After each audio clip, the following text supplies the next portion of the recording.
લખનૌમાં માતાને ગોળી મારી અને હત્યા કરનાર 16 વર્ષના પુત્રના ઈરાદાનો અંજામ પિતાને પહેલેથી જ આવી ગયો હતો। તેમણે 5 દિવસમાં જ 2000થી પણ વધુ કોલ્સ કર્યા હતા। 3 જૂને એક વખત વાત થઈ હતી, જો કે બીજી વખત કોલ રિસીવ ન થયો હતો તે પછીથી તેમણે એ વાતનો અંજામ આવી ગયો હતો કે તેમની પત્ની હવે જીવતી નથી। જ્યારે તેમના પોતાના પુત્રએ જ તેમને કોલ કરીને કહ્યું હતું કે તેની માતા મૃત્યુ પામી છે। નવીને મીડિયા સાથે વાતચીત કરી છે અને નવીનની જુબાની જ 5 દિવસથી સંપૂર્ણ કહાની છે, જ્યારે તેણે પ્રત્યક્ષ અને આંખો સમક્ષ બધું જ દેખાઈ રહ્યું હતું જે તેણે જોયું જ ન હોય।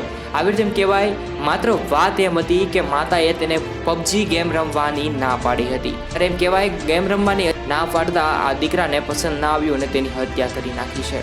આવી રીતે સમગ્ર જે ઘટના છે તે બની હતી। રવિવારે સવારે 8 વાગ્યામાં અમે ફોન કર્યો હતો તેવું તે જણાવી રહ્યા છે। આવી રીતે મિત્રો એમ કહેવાય, અત્યારનો સમય ખૂબ ખરાબ થઈ રહ્યો છે।